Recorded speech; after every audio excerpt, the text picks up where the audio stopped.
আলহামদুলিল্লাহ, মহান রব্বুল আলমিন দরবারে লাখ কোটি শুকর যে মহান রব্বুল আলমিন আমাকে সুস্থ রেখে ভালো রেখে আল্লাহর ঘর বাইতুল্লাহতে আসার জন্য তৌফিক দান করেছেন। সেই মহান রব্বুল আলমিন দরবারে লাখ কোটি শুকরিয়া। আমরা আজকে জোহরের নামাজ কাবা শরীফের সামনে পড়েছি।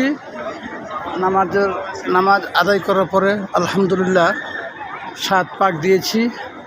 এখন জমজমন কুয়ার পানি খেয়েছি। আল্লাহ চাইতো এখন বাসার দিকে রওনা হয়ে যাব। আল্লাহ পাক যেন আমাদের তোয়াবকে যেন কবুল করে। যারা যারা তোয়াব করেছে আল্লাহ পাক যেন সকলের তোয়াব কবুল করে।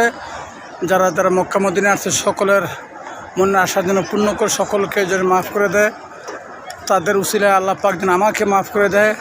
আমার বাবা মা দাদা দাদি নানা নানি আত্মীয় স্বজন মহিমুরব্বেন মুখলিসান যারা চলে গেছে আল্লাহ পাক তাদেরকে যেন মাফ করে দাও।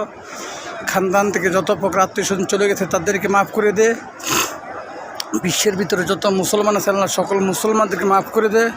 আল্লাহ যারা যারা দোয়া চেয়েছে আল্লাহ তাদের মনের নেক আশা পূর্ণ করে দে। আল্লাহ যারা দোয়া চায়নি আল্লাহ তাদেরকে এখানে আসার জন্য তৌফিক দান করে দে। আল্লাহ খাস করে আমার ছোটো ভাইকে মাফ করে দে। আল্লাহ ছোটো ভাইয়ের 3 সন্তানকে মাফ করে দে। আল্লাহ ছোটো ভাইয়ের পরিবারকে মাফ করে দে।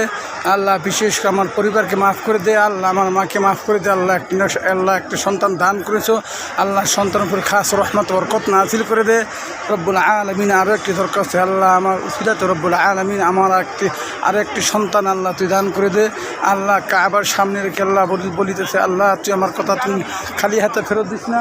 আল্লাহ তুই আমার মনে আশা পূর্ণ করে দে। রব্বুল আলামিন আল্লাহ আমার বাবার কবরটাকে আল্লাহ জান্নাতুল বাগিচা বানিয়ে দে। আল্লাহ আমার দাদা দাদি নানা নানি চলে গেছে আল্লাহ তাদেরকে মাফ করে দে। আল্লাহ আমাকে মাফ করে দে।